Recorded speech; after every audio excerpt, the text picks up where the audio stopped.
That's definite. Nick, I got to ask you, use your power, your know-how. Get Matt and I to do this show on a Saturday from the Virginia racing situations. Sure. Oh, we can do that. Sure. And then Matt and I could bet a little bit on all the races in there, and we can have you on live, and you can use Ed's money. We'll use Ed's money, not mine. Okay. Hampton Roads has a long-running high school and college sports tradition. It's time to give them the spotlight they deserve. This is 757 Sports Talk. Here are Matt Hatfield and Coach Ed Young. And welcome to 757 Sports Talk, powered by Cova Sports TV. Like, share, and subscribe with the Coach Ed Young. I am Matthew Hatfield. Yes, folks, he wants to go put some shekels on the horsies. But like our great guest, Nick Hahn, he of Off to the Races, the radio show, which you can hear on ESPN Richmond and ESPN Harrisonburg and theracingbiz.com. We love talking to Nick and Daryl Wood when it comes to the Preakness, Belmont, and Kentucky Derby. Your horses, his horse he took, as did you. Without further ado, we'll tell you, did not win.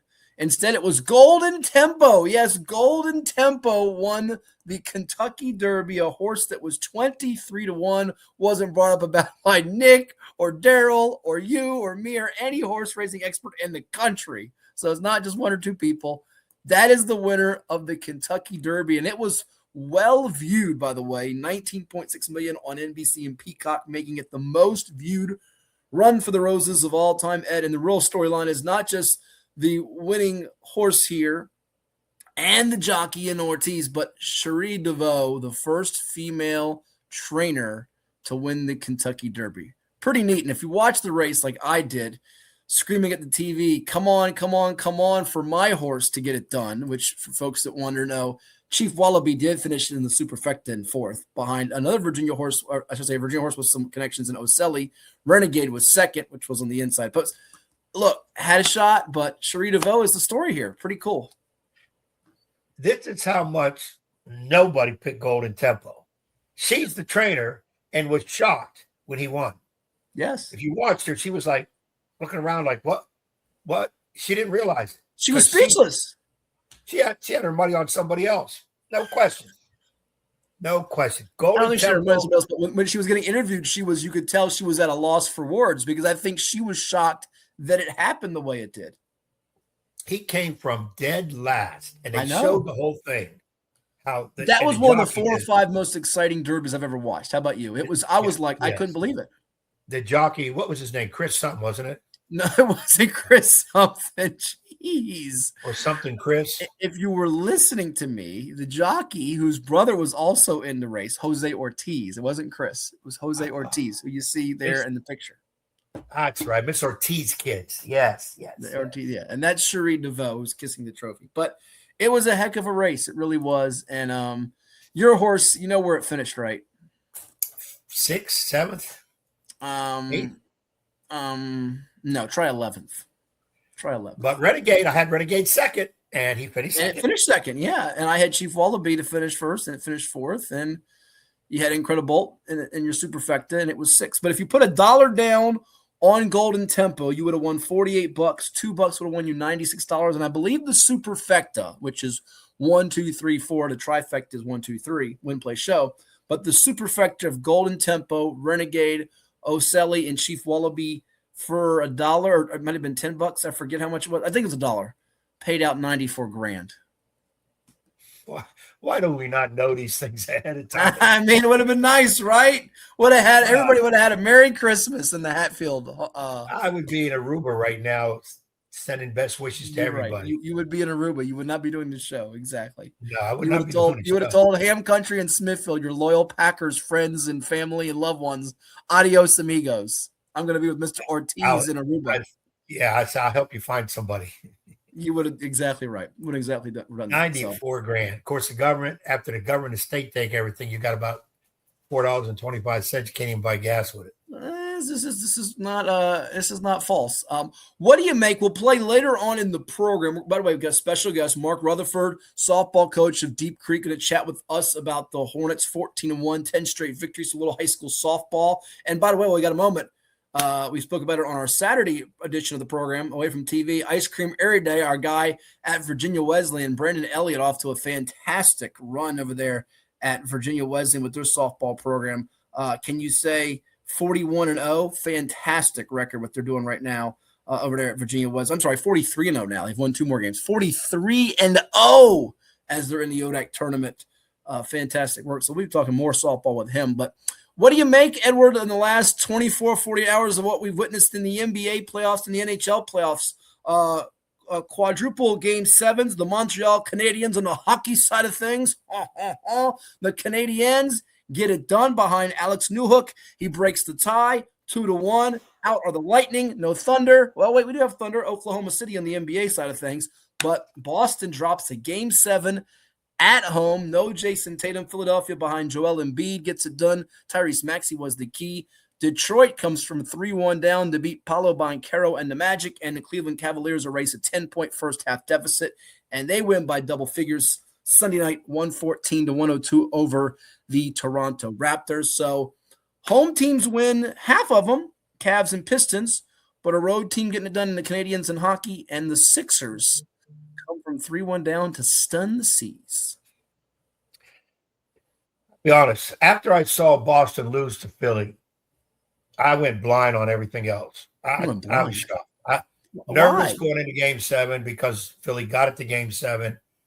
I said, no, Boston, you cannot lose. It's at home. You're the best team in the East by far. You should represent the East. And they lost. Philly flat out did the job and beat them. And I'm like, wow, who do I root for now? But I'm just really, really disappointed in Boston. The games that they won, I should take that, my Celtic pennant in the background, take it down. I'm just really at a loss for words for the Celtics to lose. I think they're much better than the Sixers. You need some tissues? Are you okay? You going to make it through the show? No, I'll make it through the show. Well, blame. You love to defend coaches. Blame Joe Mazzulla because he started Baylor Shireman. Luka Garza. Yes, Luka Garza started game 7. And Ron Harper Jr., not Ron Harper Sr., the one that played for the Chicago Bulls in the 98 finals against my beloved Utah Jazz. He started those 3 guys. Why he decided to start Luka Garza at the center spot instead of Neemias Queta and didn't start Peyton Pritchard, Sam Hauser, I guess, because he wanted to keep them in their roles. But look, I thought he made a couple of head-scratching moves. And look, the stubbornness of living by the 3, dying by the 3 bit him. It bit him, plain and simple. It's why they lost the games they lost in the series was 3-point shooting was horrible. People say, well, 13 of 49. It took 49 threes, Ed, and it took 44 twos. Last I checked, I know 3 is more than 2, but if you're not making as many threes as you are twos, the math doesn't add up to winning. That's why you lose 109 to 100. You got to take twos. You got to get to the basket, get fouled, go get the 3 the old-fashioned way. You got to mix that in. You can't just bomb threes and, well, if we're on, we'll win. If we're not, we won't. You can't use that attitude at any levels of basketball. I'm thoroughly disappointed with the Celtics. It's my team. They just sucked in the series. Ooh. And now I got to go with – I might jump on Philly bandwagon for the playoffs. I may do that. Well, you have time to jump on bandwagons. It's almost baseball. Well, it is baseball season. You can root for your Bronx Bombers. But the Bombers, what 13 out of their last 15.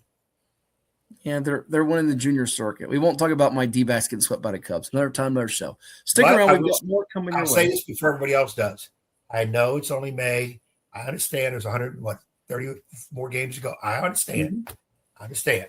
And they will hit a law where they can't hit, pitch, or throw, whatever, because they've done it the last couple of years. Mm-hmm. But at least we have something to root about. I got something to root about. Is the Yankees are hot right now.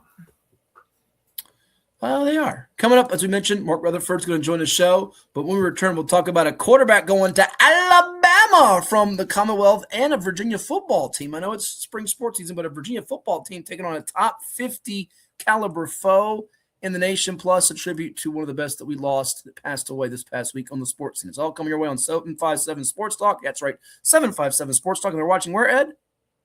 Coba Sports TV. And we teased it before we went to break back here on 757 Sports Talk on Cova Sports TV. Like, share, and always subscribe with Coach Ed Young. I am Matthew Hatfield. He's only a junior, and there are some, I should say he's only going to be a rising junior, so he's technically a sophomore. So let me backtrack there.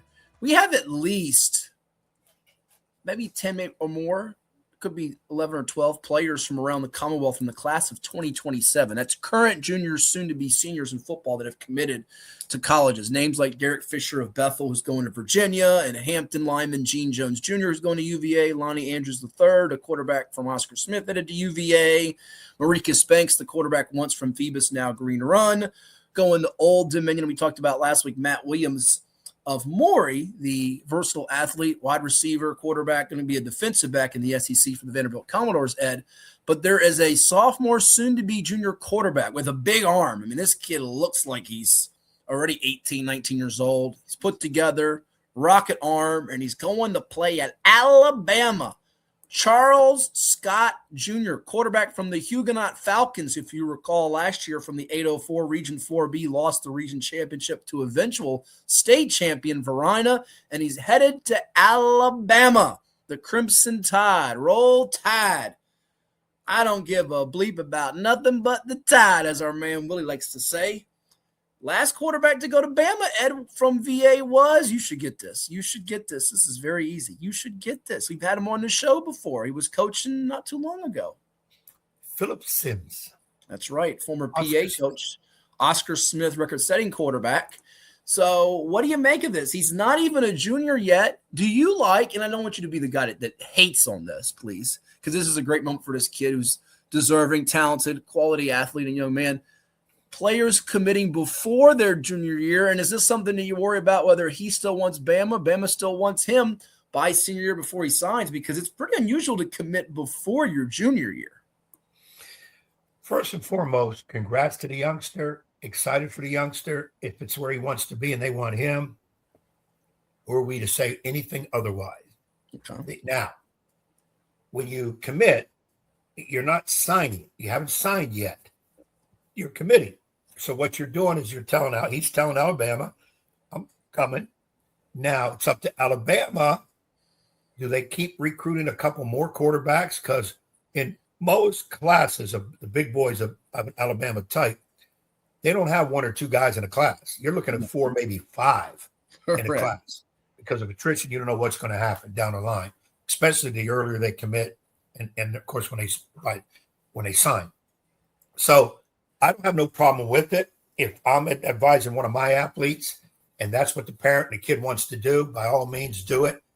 But you still kind of keep your options open. This is not going to sound right. You still keep your options open because sometimes we're laser focused on Alabama. They want me. I'm going. And you don't look at anybody else. Right. And maybe somebody else is a better fit for what you have. Skill set, whatever. Plus, you got to remember those big boys, the SEC, the Big Tens, they love you're coming there, but you're not the only one they're bringing in. It's competition. Smaller schools, they can't over-recruit, so they're going to bring in maybe a couple. And it's still competition, but you're only going maybe against one other, possibly 2 other people. You're not going against 4 or 5. So, again, I'll say this. I'm happy for the youngster. I hope it works out. It'll be tremendous. And Bama's getting a good one. And I hope Bama sticks to their side of the story by not going crazy and trying to sign a bunch of other quarterbacks. Okay, so there you have it. That's one item on the football front in VA, closer to the 757. As you know, the Beach District has had a closed schedule for many, many years in football, several years. As the occasional, if they get the permission, the principals sign off on it for them to play an out-of-district game. Well, the team that's been the king of the Beach District fell to Indian River in the region championship last year. They've had a few elimination losses at the hands of reigning 3-time state champ Moore in the state semifinals, the Green Run Stallions. Brandon Williams' team, well, they're going to be in a spotlight matchup in September. It's a Saturday game in September. It's a 3 o'clock game on the road against the Hough Huskies. You say, who are they, Matt? Who are they, Matt? They are the number 39 ranked team nationally by one poll. They were the 8A, Class 8A, 8 classifications, state champions, undefeated last year in North Carolina. Recognized as the number 2 ranked team across any classification in North Carolina. Big-time quarterback in Ethan Royal. He's a 3 or 4 star. We mentioned Maricus Banks, who came in from Phoebus. He's highly regarded. And we'll see what happens in this matchup. I think it's great for Green Run. I'm ecstatic that they're getting this opportunity in September. They dropped PA on the schedule, who, by the way, has picked up a game with Norfolk Academy. So we get that neat little public versus private matchup that we had last year with Steve Moniger's Bulldogs when they played Granby. They'll play PA. I would like to see 2 things, though. I'd like to see this be a universal across the board for the entire district. Everybody gets one out-of-district game, and be it whatever caliber that they're viewed as. It doesn't have to be a powerhouse like this. It could be some of the teams that have been near the bottom of the standings getting a team that's of a lower classification to help them make the playoffs and make it a more competitive game. And then secondly, this is going to make people mad, even if they get their brains beat out, which I didn't say is going to happen, but even if they do, look how it served teams from the 7-5-7 last year. Maury lost an out-of-state game and won. North Carolina team, and they beat them. They won a state championship. They actually beat Bishop McNamara, in triple overtime last year. But they ended up winning their state championship. Oscar Smith lost its first game last year, went on to win a state championship. In fact, you go back to those 2 state title runs, and remember, Oscar Smith has played for years. DeMatha, they've played Bosco, they've played this team, they've played that team. Last year, Oscar Smith lost at Gonzaga 17-0. Maury lost to Cardinal Gibbons 24-20. So I think this is good. But the one thing I will caution is don't get excited or don't get depressed if they don't win that game, because why? Last year, VA teams that we had ranked in our top 5 preseason polls across the board and out-of-state games last year were 2-9. And the only wins were Maury in triple overtime, who we just mentioned, and Kings Fork winning an out-of-state game thanks to a kickoff return in the 3rd or 4th quarter late over Wise of Maryland. So I think this is neat and it's good. They're going to have this game on a Saturday in September, and we'll see how it works out for the Stallions. Like I said, even if they get their brains beaten out, I think it could benefit them for the playoffs to play someone of that caliber to get them ready. Agree. Something I advocate is your better teams need to play outside the district. I know, you've got 11 teams in the beach, so there's your 10 games for the season. I get that, but when you have a team of the caliber of Green Run, let them play a strong team from out of the state. It's a neat matchup. It's a good experience for the kids. Now, the question always becomes, well, in this case, Green Run and PA agreed not to play. Okay, well, who we don't play? And that gets into talk about, well, we're not playing this team, and they're pretty good. If you would have played them, you might have lost. And now that you're not playing them, all that kind of talk will come up. But the bottom line is this. I don't like districts, leagues, where you're so closed in you can't do it. Bay Rivers, I advocated Bay Rivers basketball. We have 20 games, 20 district games. And I've been saying this now since I've been at Smithfield a year now, that we need to change the schedule so our better teams, like a War Hill, who's going to have returned 5 starters next year, and they went to the semifinals of the region tournament this year. Mm-hmm. They're going to be pretty doggone good. Lafayette, New Kent. These teams need to be playing other big games outside the district to enhance their visibility, so to speak. Bay Rivers has on the outside of the Bay Rivers, a lot of people think Bay Rivers is not any good. I'm talking about basketball. By the way, now, real quick, not to cut you off, but now in football, not other sports, this doesn't always encompass the other fall, winter, spring sports, but now like the beach, the Bay Rivers, because of the number of teams now that you all have with Gloucester joining from the Peninsula District, you don't have an out-of-district football game for those teams, which I think is a hindrance to a Lafayette and Pocosin, who both last year made runs to the state semis, fell just short of the championship game. But carry on. Yeah, I think you need to open it up. You can come to an agreement on it where you could play football at least one game, like the beach, at least one game, and basketball, take off a couple opponents. Now, if you still want to play them in a non-district situation, you can agree on that, and that will happen. That's not a no issue. But it's not for me to make that final decision, but I just think congrats to, I never heard of Hough high school. I think it's Hough, unless I might be butchering it, which we'll get clarification on that. People, for years have butchered the name of Verina. They've called it Verena for whatever reason. Anyways, a lot of schools that you're not familiar with, we'll get the proper pronunciation, but I thought it was Hough. You saying it's who? Maybe we'll find out. We got time to find out between now and September. So. Yeah. One sad note we have to touch on, the passing of a treasured sports writer in the 757 in Virginia. I didn't get to know him very, very well, Ed. I had limited interaction with him, but I know he was more of your time, but he was certainly a wonderful guy and an icon. Jim Ducibella passed away this past Wednesday. You knew it was coming. I saw some of the updates through social media from his family about hospice coming in, but he's a Virginia Sports Hall of Famer, National Sports Media Association, International Network of Golf, just some of the accolades he's gotten over the years. Did a book, by the way. Did a book with Karen Barefoot, by the way. So, there's all kinds of things. Jim Ducibella was just one of a kind, and we send our condolences to his family and all of those that were close with him. Like I mentioned, he went into the Virginia Sports Hall of Fame in 2010, was a Virginia Sports Writer of the Year recipient, passing away this past Wednesday. And rest in peace to Jim, 73 years of age, and he covered the Washington, then Redskins, now Commanders, for many years for the Virginia Pilot, and did a heck of a job doing so. Yeah, Ducibella, I didn't know him personally, but I remember reading his stories covering the Redskins a lot, and he was one of the power names in sports writing.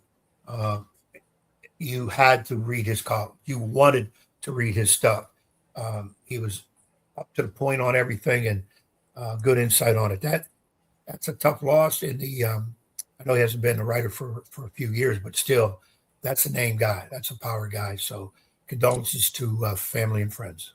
Yeah, and there's a really good tribute in the newspaper. Encourage folks to see it from a couple of people that we've had on the show many a times, both Bob Rathbun, who was a really close buddy of his, and David Teal, fellow Virginia Sports Hall of Famers.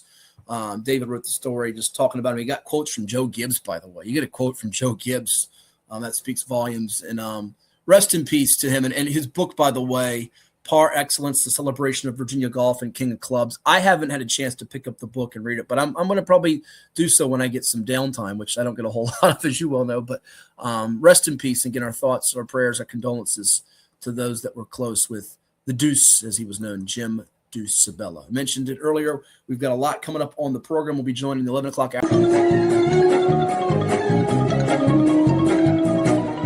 And we welcome you back to 757 Sports Talk, powered by Cova Sports TV. Like, share, and subscribe with the coach, Ed Young. I am Matthew Hatfield, and Ed, we have a special guest with us. He is the head softball coach in Chesapeake at Deep Creek High School, home of the Hornets, 14-1. They're rolling right now, 10 consecutive victories. They've beaten some fellow ranked top 10 teams this week, like Hickory 2-1, Great Bridge 4-3, Ocean Lake 6-4. Here to tell us about his squad and his journey and hopeful playoff run is Coach Mark Rutherford. Coach, thanks for stopping by. How's life treating you? Life is good right now. It has been a whirlwind, but it's a good feeling when you're kind of in control of your own fate, as you guys know, especially when you're getting to the end of the season. We've been very lucky. You have to avoid a lot of things with injuries and things like that, and you got to navigate it with grace. And so far, especially since last Friday night, for sure, it's been an exceptional ride for at least that week. But really, the whole season has been just really enjoyable thus far. So awesome. We want to get into your players and their performance here and what's ahead in that rugged Southeastern District. But I was mentioning to Ed earlier in the program, we had a chance to chat briefly on the phone on Friday. You've got some ties to Longwood. You've been coaching this thing for quite a while now. Tell the audience that are unfamiliar with Mark Rutherford your journey to getting to Deep Creek and your background from playing college days and leading it up to now. Yeah, no, I graduated from Deep Creek High School in 2001 when the football team was, we went to state finals that year and lost, I think 28-26, I believe, to Centerville High School. We had a bunch of NFL players on that, or future NFLers on that team. And I was just a music guy. I teach choir during the daytime at my alma mater at Deep Creek High School, and I went to Longwood as an undergrad, got my music degree, and came back and started teaching it at my former middle school at Deep Creek Middle. And then there was a gentleman there. He was the you guys will recognize his name from helping out at Virginia Wesleyan softball, but Jim Manzana was the in-school suspension coordinator, and he decided he was leaving to get his further his education at Regent University, and he handed me the softball team, knowing that I was a baseball guy, it kind of happened kind of overnight. He was like, "You have the team," and so it really started at middle school. I started volunteering with David Noblin at Deep Creek High School in 2010, and then in 2015, I was named the head coach there after he stepped away. But I learned a lot from Dave. I learned a lot from Jim. I still take a lot from both of those guys, as a bunch of other folks around here. I know, like right before the break, you guys have mentioned Coach Elliott out at Wesleyan, but Coach Parr has a good program at CNU, and there's some other, and the ODAC is really, really tough too. If you're talking Division III softball in the country, I think it's very similar to how I feel in the 5A region and in the Southeastern District, especially. Softball has just blown up since I've been a coach, and it's only gotten harder, to maintain success. Getting there is hard, but getting there and sustaining it is even more difficult. As my partner Ed Young knows, having coached at Nansemond River for a couple of decades, the SED can sometimes be as tough as the SEC, right, Ed? No question about it. You always hear about softball in the SED, but Mark, what I wanted to get right off the bat with you that came across my head when you say how softball is getting tougher. What is the role of the travel teams? Of course, basketball, we call it AAU. Yeah. It seems like travel teams help the high schools more so than the other way around, which sometimes happens in basketball. How does that work in softball?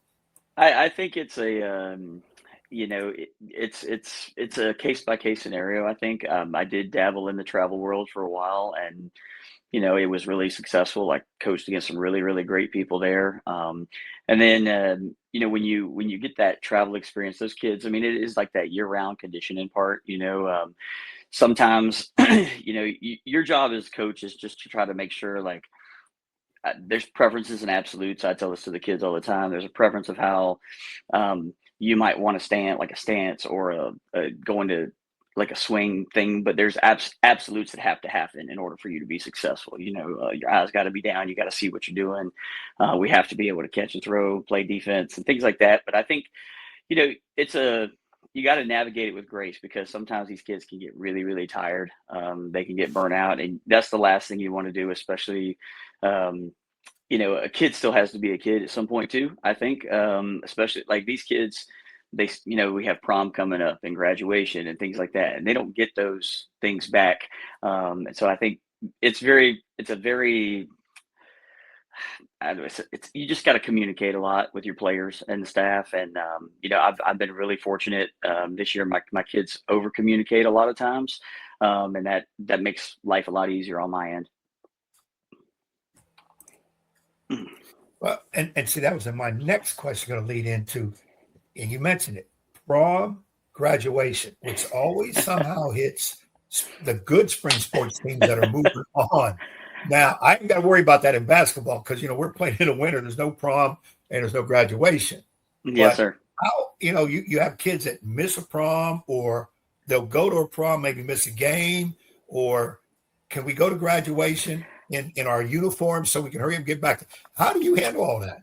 I can remember the first year that I took over the program in 2015, we actually made it to the last four, and we went to graduation the morning of at Deep Creek High School. And as soon as we got off the bus, coming back from graduation, we boarded another bus to go and start our trek to Liberty to play in the state semifinals. We ended up one run short, but it was a trip to Liberty and a trip back overnight.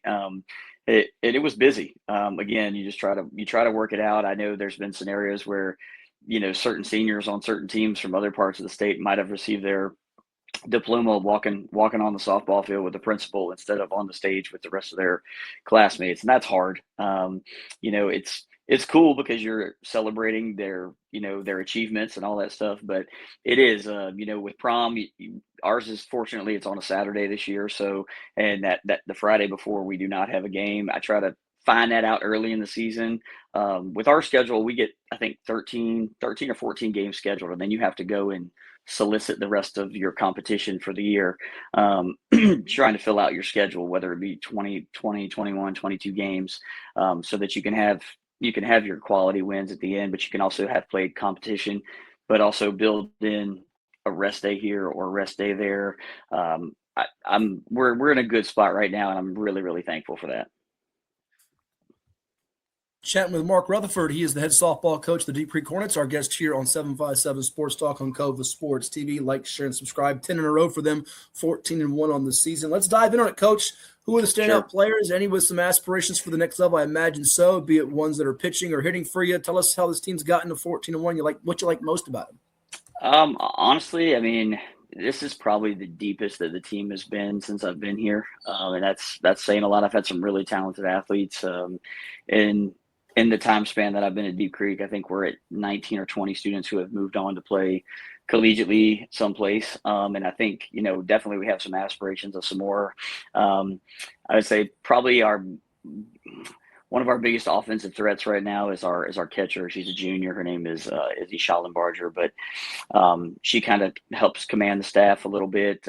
She's just I think as a freshman 2 years ago, she was voted best teammate, and that carries a lot of weight, especially when it's when the other fellow athletes are nominating you as a freshman as the best teammate.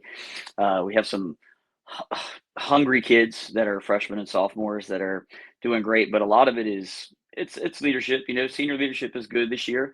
I think honestly, it's not a 9 or a 10 for me this year. It's really 1 through 13 who can hurt you, just depending on the situation.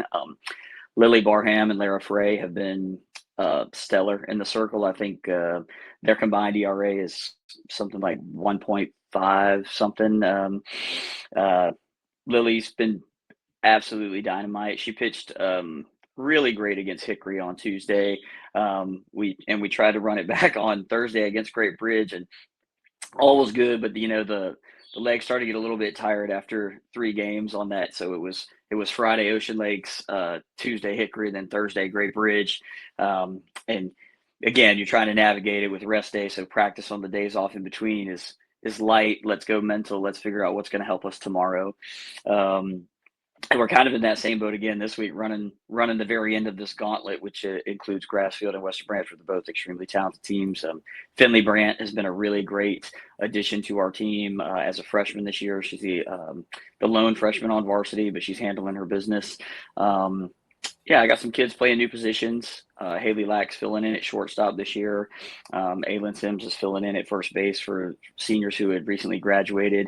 And offensively, we've been running a lot. I have 2 lefties that are really quick at the top of the lineup. One of those is Lily Barham, but the other one is Hannah Lydell, and their on-base percentage is really good.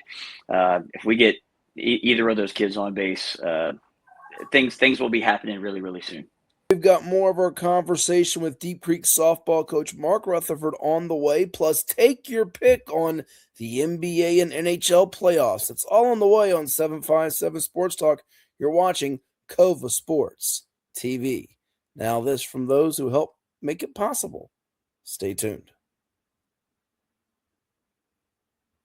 Hampton Roads has a long-running high school and college sports tradition. It's time to give them the spotlight they deserve.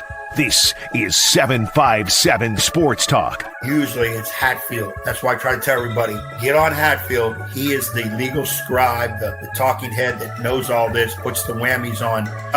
We do things different on this podcast. That's why we're rated number 3 in the state. You got Play-Doh? Get out of here! We got people all over the globe watching with us. Sitting in a phone booth with you would be very... we got to have your own phone booth. I'm not sitting in a phone booth with you. It is 757 Saturday Sports Talk here on Cova Sports TV. Like, share, and subscribe.